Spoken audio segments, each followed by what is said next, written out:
বিসমিল্লাহির রহমানির রহিম। আসসালামু আলাইকুম ওয়া রাহমাতুল্লাহি ওয়া বারাকাতুহু। সম্মানিত ভিউয়ার্স ভাই ও বোনেরা, আপনাদের সবাইকে স্বাগতম জানাই আওয়াল ক্রিয়েটিভ চ্যানেলের পক্ষ থেকে মাইক্রোসফট ওয়ার্ডের আরেকটি ব্র্যান্ড নিউ এপিসোডে। বন্ধুরা, আজকের এই এপিসোডে আমরা আলোচনা করব কিভাবে মাইক্রোসফট ওয়ার্ডে পাসপোর্ট সাইজের ইমেজ ডিজাইন করতে হয় প্রিন্টের জন্য। এই কাজটি মূলত অ্যাডোবি ফটোশপ দিয়েই করা উত্তম, কিন্তু যাদের কম্পিউটারে অ্যাডোবি ফটোশপ নেই তারা চাইলে খুব সহজে মাইক্রোসফট ওয়ার্ড দিয়ে এই কাজটি করে নিতে পারে। তাহলে চলুন কথা না বলে টিউটোরিয়ালটি শুরু করি। তো টিউটোরিয়াল শুরু করার আগে যে কথাটি না বললে নয়, আপনি যদি আমার চ্যানেলে নতুন হয়ে থাকেন তাহলে অবশ্যই চ্যানেলটিকে সাবস্ক্রাইব করে পাশে থাকা নোটিফিকেশন বেলটি অন করে রাখবেন পরবর্তীতে সকল আপডেট সবার আগে পাওয়ার জন্য। আর আপনি যদি আমার চ্যানেলের অন্যান্য ভিডিওগুলো দেখতে চান তাহলে অবশ্যই চ্যানেলটি ভিজিট করবেন। আশা করি আপনারা অনেক উপকৃত হবেন। তাহলে চলুন আমার মূল টিউটোরিয়ালে ফিরে যাই।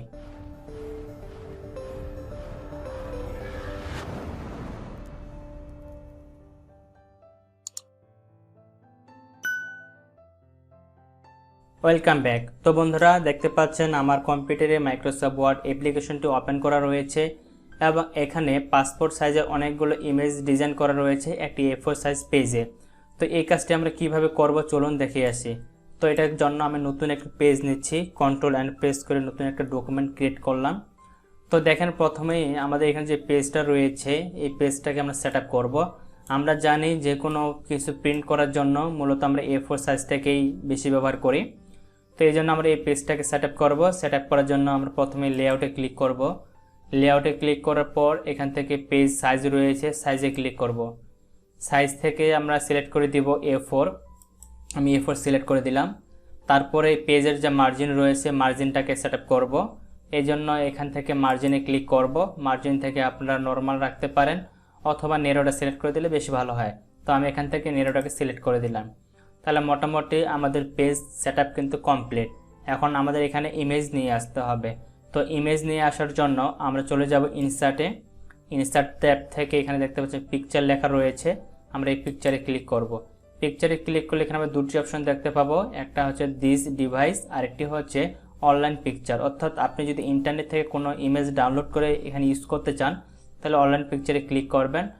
যেহেতু আমি আমার কম্পিউটার থেকে আমার একটি ইমেজ নিয়ে আসে আপনাদের দেখাবো, এই জন্য আমি দিস ডিভাইসে ক্লিক করলাম। তারপরে যেখানে আপনার ইমেজগুলো রয়েছে সেখানে সিলেক্ট করে দিবেন। তো এখান থেকে আমি আমার এই ইমেজটিকে সিলেক্ট করে দিলাম, দেওয়ার পরে ইনসার্ট বাটনে ক্লিক করলাম। তাহলে দেখেন এখানে কিন্তু আমার একটা ইমেজ চলে আসছে। কিন্তু দেখেন আমি যদি এই ইমেজটাকে মুভ করি কোনো জায়গায় কিন্তু মুভ হচ্ছে না। তো এটাকে যদি আপনি পেজের যে কোনো জায়গায় মুভ করতে চান বা এইটা থেকে তো আমাদের কপি করে বিভিন্ন জায়গায় বসাতে হবে, তাই না? তো এটাকে অ্যাডজাস্টভাবে বসানোর জন্য আমরা ইমেজটাকে সিলেক্ট করব। সিলেক্ট করলে উপরের দিকে ফরম্যাট ট্যাব নামে একটি ট্যাব ওপেন হয়ে যাবে, এই ট্যাবে ক্লিক করব। এই ট্যাবে ক্লিক করার পর এখানে নিচে দেখবেন অ্যারেঞ্জ নামে আরেকটি সাব ট্যাব রয়েছে, এর ভিতরে র্যাপ টেক্সট নামে একটা অপশন রয়েছে, আমরা এটাতে ক্লিক করব।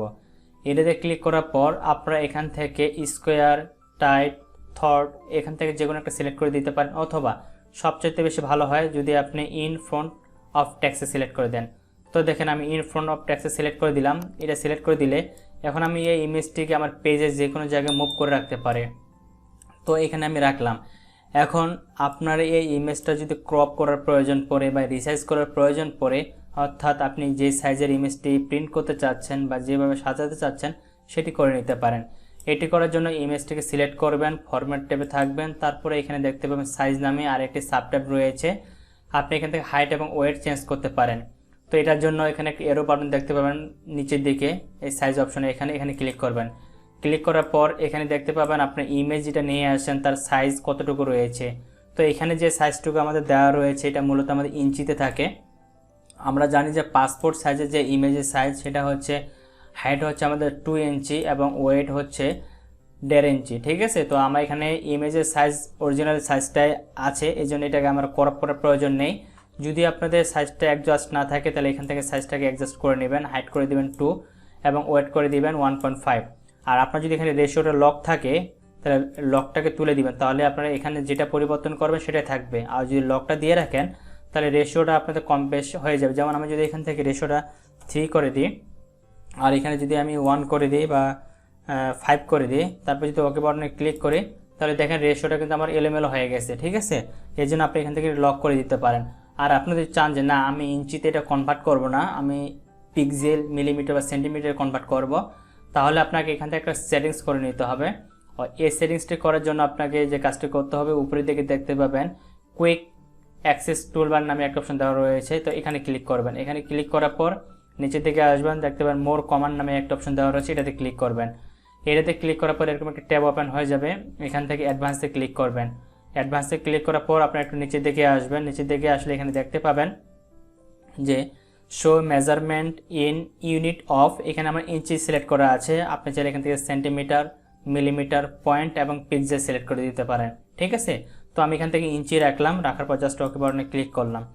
এখন দেখেন ইমেজটা কিন্তু আমার কোনো কিছু করার প্রয়োজন নেই, আপনি চাইলে ইমেজটাকে কালারাইজ করতে পারেন। কালারাইজ করার জন্য এখান থেকে দেখবেন কারেকশন নামে একটা অপশন রয়েছে, আমি ইমেজটাকে একটু এদিকে সরে রাখতেছি। কারেকশনে যদি ক্লিক করি তাহলে দেখেন এটা আমি ইমেজটাকে বিভিন্ন কালারাইজ করে নিতে পারি। যদি আপনার একটু লাইটিংয়ের প্রয়োজন পড়ে ইমেজে, হ্যাঁ হাইলাইট করার প্রয়োজন পড়ে, তাহলে আপনারা এখান থেকে দেখে নেবেন। যেমন ড্রাগন করার প্রয়োজন পড়লে উপরে আবার কালার অপশন রয়েছে, এখান থেকে কালার করে নিতে পারেন। ঠিক আছে, তো আপনারা দেখে নেবেন যে আপনার ইমেজে যদি একটু কারেকশন করার প্রয়োজন পড়ে এখান থেকে কারেকশন করে নেবেন। তো আমার ইমেজে কোনো কারেকশন করার প্রয়োজন নেই, এই জন্য আমি ইমেজটাকে আর কোনো কিছু করতেছি না। তবে ইমেজের একটা সাইডে বর্ডার দিলে ভালো লাগবে, এই জন্য আমরা কি করব, ইমেজটাকে সিলেক্ট করে ফরম্যাটে ক্লিক করব। ফরম্যাট থেকে এই যে পিকচার বর্ডারে ক্লিক করব। এখান থেকে আমরা প্রথম ওয়েটটাকে সিলেক্ট করে দিব, তো আমি এখান থেকে এটা সিলেক্ট করে দিচ্ছি আড়াই। আর এটা কালারটা কি থাকবে, কালারটা আমরা এখান থেকে দিয়ে দিতে পারি। তো আমি এখান থেকে ব্ল্যাক কালার, গ্রে কালার করে দিচ্ছি, অথবা ইয়েলো কালার দেওয়া যায়। তো আমি আপনাদের বোঝানোর জন্য এখানে লাল কালারটাই দিয়ে দিলাম। এখন এই ইমেজটাকে আমরা অ্যাডজাস্ট করে বসাবো, তো আমি এই জায়গায় বসালাম। এটা বসানোর পরে আমরা কিবোর্ড থেকে কন্ট্রোল-D প্রেস করে এটা ডুপ্লিকেট করে নেব। নেওয়ার পরে আমরা এটাকে এই জায়গায় অ্যাডজাস্ট করে বসাবো, আবার কন্ট্রোল-D প্রেস করব, এখানে বসাবো। আমরা একটা পেজে সর্বোচ্চ 5টা কিন্তু প্রিন্ট করতে পারবো। আমি কন্ট্রোল-D দিলাম, এখানে একটা নিয়ে আসলাম। এখন দেখেন ইমেজগুলো কিন্তু আমার অ্যাডজাস্ট হচ্ছে না, তাহলে আপনারা যদি একটু নিখুঁতভাবে কাজটা করেন তাহলে কিন্তু ইমেজটাকে এই পেজের ভিতরে ধরাতে পারবেন। যেমন দেখেন আমি এখানে ধরাই ফেলছি। এখন আমি 5টা ইমেজকে এইভাবে সিলেক্ট করব। সিলেক্ট করার পর ফরম্যাটে ক্লিক করব, ফরম্যাট থেকে অ্যালাইনমেন্ট থেকে আমি এখান থেকে ডিস্ট্রিবিউট অ্যালাইনমেন্ট যেটা রয়েছে এটাকে ক্লিক করব। তাহলে প্রত্যেকটা ইমেজের যে মাঝখানে যে ফাঁকাটুকু সবগুলো সমান হয়ে যাবে। আবার আমরা কিবোর্ড থেকে কন্ট্রোল-D প্রেস করব। আমি কন্ট্রোল-D প্রেস করলাম, তো দেখেন এটা ডুপ্লিকেট তৈরি হয়ে গেছে। তারপর এটাকে আমি নিচের দিকে নিয়ে আসব, নিচের দিকে নিয়ে আসে এই জায়গায় অ্যাডজাস্ট করে বসাবো। ঠিক আছে, তো আমি এখানে এটা বসালাম। তারপর আবার নিচের দিকে আসব, আমি পেজটাকে একেবারে ছোট করে নিচ্ছি, এখান থেকে সিলেক্ট করে হোল পেজ সিলেক্ট করে দিলাম। তারপরে আমি সব ইমেজগুলোকে এখান থেকে সিলেক্ট করে নিব। ঠিক আছে, সিলেক্ট করে নিয়ে আবার কন্ট্রোল বাটন প্রেস করে এটাকে কপি করে নিব, কপি করে নিয়ে এসে নিচের দিকে বসাবো। তো দেখেন আমার 4টা লেভেল কিন্তু হয়ে গেছে, আমি এখানে আরেকটা লেভেল বসাতে পারবো।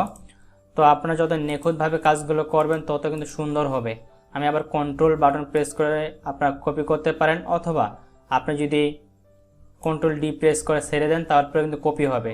তাহলে দেখেন আমাদের ইমেজটা কিন্তু অ্যাডজাস্ট হয়ে সবগুলোই বসে গেছে। এখন আপনারা যদি প্রিন্ট করতে চান, আমি যদি প্রিন্ট পিভটে দেখতে চাই, তাহলে আমি ফাইলে ক্লিক করলাম, ফাইল থেকে প্রিন্টে ক্লিক করতেছি। তাহলে আমি এখানে ইমেজটা যে আমি প্রিন্ট করব, প্রিন্টের পিভটে এখানে দেখতে পাচ্ছি।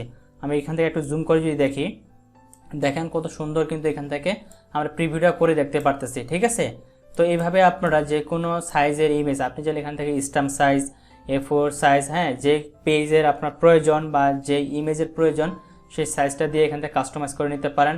এবং আপনি যে ইমেজগুলো এখানে প্রিন্ট করবেন সেটা কয়টা কপি করবেন, প্রিন্ট নিয়ে আমার অলরেডি একটা ভিডিও দেওয়া রয়েছে। আপনারা যদি এই সেটআপগুলো শিখতে চান তাহলে সেই ভিডিওটা দেখে নিতে পারেন। সেই ভিডিওটার লিঙ্ক আমি এই ভিডিও ডেসক্রিপশনে দিয়ে দিব, সেখান থেকে ভিডিওটা দেখে নিলে আপনি এখান থেকে আরও অনেক কিছু শিখতে পারবেন ইনশাআল্লাহ। তো এই ছিল মূলত আজকের এই ভিডিওতে। আশা করি আপনাদের ভিডিওটি ভালো লেগেছে। যদি ভিডিওটি ভালো লেগে থাকে তাহলে অবশ্যই ভিডিওটিতে একটা লাইক, কমেন্ট এবং শেয়ার করতে কিন্তু ভুলবেন না। আর পরবর্তীতে আপনারা কী ধরনের ভিডিও চান সেটা অবশ্যই কমেন্ট বক্সে কমেন্ট করে জানাবেন, আমি আপনাদের সেই বিষয়ের উপর ভিডিও তৈরি করে দেবো ইনশাআল্লাহ। তো সবাই ভালো থাকবেন, সুস্থ থাকবেন, দেখা হবে নেক্সট ভিডিওতে। আল্লাহ হাফেজ।